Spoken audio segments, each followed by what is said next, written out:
2024 সালে তোমরা যারা উচ্চ মাধ্যমিক পরীক্ষা দিয়েছো আর কিছুদিনের মধ্যেই তোমাদের রেজাল্ট বের হতে চলেছে। তোমাদের রেজাল্ট যেমনই হোক না কেন সকলকে আগাম শুভকামনা এবং শুভেচ্ছা জানাই। এখন তোমাদের মনে যে প্রশ্নগুলি কাজ করছে, কত নাম্বারে কোন গ্রেড এবং তোমাদের উচ্চ মাধ্যমিক পরীক্ষায় প্রত্যেক সাবজেক্টের পাস নাম্বার কত, সেই সম্পর্কে আজকে বিস্তারিত তথ্য আলোচনা করতে চলেছি। তাই ভিডিওটি শেষ পর্যন্ত দেখার অনুরোধ রইল।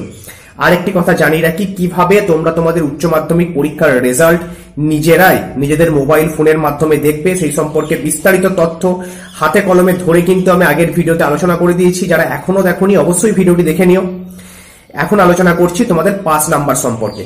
দেখো, উচ্চ মাধ্যমিক পরীক্ষার্থীদের অনেকের ফোর্থ সাবজেক্ট থাকে। ফোর্থ সাবজেক্ট মানে বাংলা ইংরেজি এই দুটো সাবজেক্ট থাকেই। তার পাশাপাশি কেউ কেউ 3টে সাবজেক্ট নাই, আবার অনেক ছাত্রছাত্রী 4টে সাবজেক্ট নাই। বোঝা গেছে? যাদের 4টে সাবজেক্ট থাকে তাদেরকে বলে ফোর্থ সাবজেক্ট।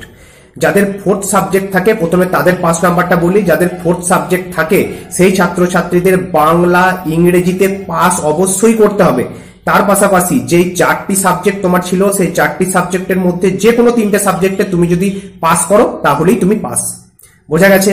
যাদের ফোর্থ সাবজেক্ট নেই তাদের বাংলা ইংরেজি সহ বাকি 3টে সাবজেক্টে পাস করতে হবে, তাহলেই তুমি কিন্তু উচ্চ মাধ্যমিক পাস করবে। আশা করি বিষয়টি ক্লিয়ার হয়েছে। এবার তোমাদের মনে প্রশ্ন আসতে পারে, তাহলে পাস নাম্বার কত? এবার বলছি প্রত্যেক সাবজেক্টের পাস নাম্বার সম্পর্কে। তোমাদের প্রত্যেক সাবজেক্টের একই নাম্বারের পরীক্ষা কিন্তু হয় না। যেমন বাংলা ইংরেজির ক্ষেত্রে 80 নাম্বার হয় লিখিত পরীক্ষা, 20 নাম্বার থাকে প্রজেক্ট। ভূগোলের ক্ষেত্রে তোমাদের 70 নাম্বারের হয় লিখিত পরীক্ষা, 30 নাম্বার থাকে প্রজেক্ট। আবার তোমাদের ফিজিক্যাল এডুকেশন এরকম কিছু সাবজেক্ট আছে যেগুলোর ক্ষেত্রে 40 নাম্বার হয় লিখিত পরীক্ষা, 60 নাম্বার থাকে প্রজেক্ট। তাই পাস নাম্বারও বিভিন্ন সাবজেক্টের ক্ষেত্রে কিন্তু আলাদা আলাদা হয়ে থাকে। যে সমস্ত সাবজেক্টে প্র্যাকটিক্যাল নেই, শুধুমাত্র প্রজেক্ট আছে, যেমন বাংলা ইংরেজি এই সমস্ত বিষয়ের ক্ষেত্রে যে বিষয়গুলিতে 80 নাম্বারের লিখিত পরীক্ষা হয় এবং 20 নাম্বার প্রজেক্ট থাকে, সেই সাবজেক্টগুলির ক্ষেত্রে তোমাকে 80-র মধ্যে লিখিত পরীক্ষায় পেতে হবে 24 এবং প্রজেক্টে পেতে হবে অবশ্যই 6, তবে তুমি পাস করবে। বোঝা গেছে? 24-এর কম যদি পাও তুমি পাস করবে না। প্রজেক্টে যদি তুমি 6-এর নিচে পাও তাহলেও তুমি কিন্তু পাস করছো না। আশা করি বিষয়টি ক্লিয়ার করতে পেরেছি।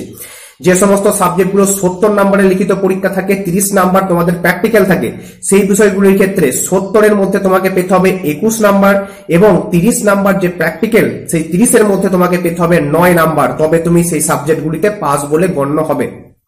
আবার যে বিষয়গুলি তোমাদের 40 নাম্বারের থাকে লিখিত এবং 60 নাম্বারের থাকে প্রজেক্ট, সেই সাবজেক্টগুলির ক্ষেত্রে তোমাকে 40 নাম্বার লিখিত পরীক্ষার মধ্যে তুলতে হবে 12 এবং 60 নাম্বার তোমাদের যে প্র্যাকটিক্যাল বা প্রজেক্ট নেওয়া হয়ে থাকে তাতে তোমাকে পেতে হবে 60-এর মধ্যে 18, তবে তুমি পাস বলে গণ্য হবে।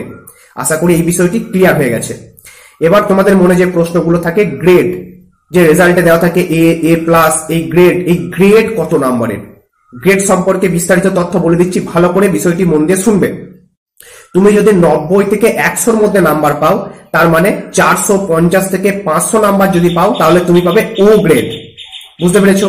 তুমি যদি 80 থেকে 90% নাম্বার পাও, তার মানে 400 থেকে 449 নাম্বার পাও, তাহলে তুমি পাবে এ প্লাস গ্রেড। তোমার নাম্বার যদি থাকে 70 থেকে 80%-এর মধ্যে, অর্থাৎ 350 থেকে 399, তাহলে তুমি পাবে এ গ্রেড। তোমার নাম্বার যদি থাকে 60 থেকে 70%-এর মধ্যে, তার মানে 300 থেকে 349-এর মধ্যে, তাহলে তুমি পাবে বি প্লাস গ্রেড। তোমার নাম্বার যদি থাকে 50% থেকে 60%-এর মধ্যে, অর্থাৎ 250 থেকে 299-এর মধ্যে, তাহলে তুমি পাবে বি গ্রেড।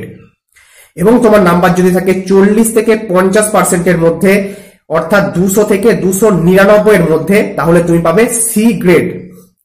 তোমার নাম্বার যদি থেকে থাকে 30% থেকে 40%-এর মধ্যে, অর্থাৎ 150 থেকে 199-এর মধ্যে, তাহলে তুমি পাবে ডি গ্রেড। এবং তোমার নাম্বার যদি থাকে 30%-এর নিচে, অর্থাৎ 30%-এর কম নাম্বার যদি তুমি পেয়ে থাকো, 150-এর কম নাম্বার যদি পাও, তাহলে তুমি কিন্তু ফেল বলে গণ্য হবে। তুমি পরের যে ক্লাসে তার জন্য উত্তীর্ণ হবে না, তুমি উচ্চ মাধ্যমিকে পাস করতে পারবেন না। বোঝা গেছে? এটাই ছিল তোমাদের গ্রেড, তোমাদের যে ডিভিশন সেই সম্পর্কিত আলোচনা। এখন আর ডিভিশন নেই, ডিভিশন সিস্টেম সম্পূর্ণভাবে উঠে গেছে। আগে যে ডিভিশন সিস্টেম ছিল এখন চলে এসেছে গ্রেড সিস্টেম। আশা করি পাস নাম্বার, তোমাদের গ্রেড, সেই সম্পর্কে যে তোমাদের মনে কৌতূহলগুলি ছিল সেগুলো আমি দূর করতে পেরেছি। এর পরেও যদি তোমাদের মনে কোনো রকম জিজ্ঞাসা থেকে থাকে অবশ্যই কমেন্ট করে জানিও, আমি তোমাদের প্রত্যেকের সংশয় দূর করার যথেষ্ট পরিমাণ চেষ্টা করব।